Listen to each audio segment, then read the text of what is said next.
Ward Hall is the grandest Greek Revival mansion in Kentucky. It is the largest Greek Revival mansion in the Commonwealth, and it was built by Junius Richard Ward, a native of Scott County. Junius Ward moved to Mississippi in 1825 and became a very successful cotton plantation owner. He became so successful that by the 1850s he was a multi-millionaire. Ward and his wife, Matilda Viley Ward, decided that they wanted a summer cottage back in Kentucky. Ward Hall is that summer cottage. They would come here the last week in May and stay till the last week in September. In the 4 years of construction, only the finest materials were used. The bricks were burned here on the place. All the wood in the house was cut from trees here on the place. And the final cost in 1857 was $50,000 in gold, which in today's money is over $8 million for a summer house. Now, the Ward's main mansion was called Kentucky Bend, and that was in Washington County, Mississippi. And that house was so large it had over 40 rooms in it. Unfortunately, in 1858, the Mississippi River washed every brick of that house away. So the Wards ended up living very simply after that house was destroyed, but they would still come up here for the summer to Ward Hall. The Wards did not get to enjoy this house very long, unfortunately, because, as I say, it was finished in 1857, and of course in April 1861, the war between the states broke out. He still brought his family here in the spring of 1861. He thought that it would be fine because Kentucky was endeavoring to be neutral during the war.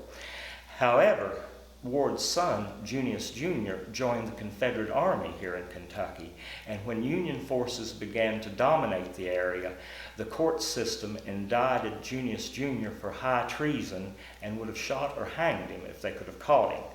Ward decided to go back to Mississippi and set out the war. He left the estate in the charge of his overseer, Mr. Moran, a gentleman from Ireland who had been his overseer for many years, and Moran did continue to take care of the estate for the 4 years of the war.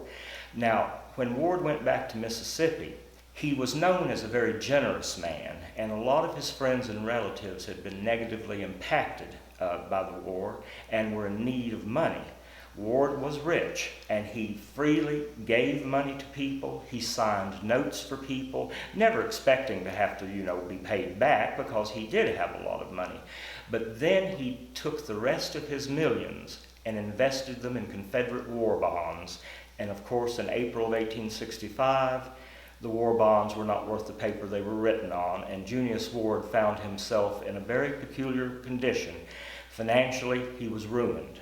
In fact, all of the notes that he had signed, all the money that he had loaned to people, it was just not there anymore, and his creditors began to demand repayment, and Ward did not have that kind of money. He did save his Mississippi plantation. He did save that, but he could not save Ward Hall. He tried for 2 years, from 1865 to 1867, to try to save this place from the bankruptcy courts. But in 1867, he lost the battle, and the estate was sold out from under him. Not only the land, which consisted of 550 acres of number 1 rate land, but the mansion, all the contents of the mansion were put up on the auction block. Ward did have enough money that he bought the personal items back, and we know where they are to this day. The descendants in Mississippi and Arkansas still own them. So Ward's tenure at Ward Hall was not very long, but his name stuck to the place. Even throughout the years, the oncoming years, the place would always be referred to as Ward Hall.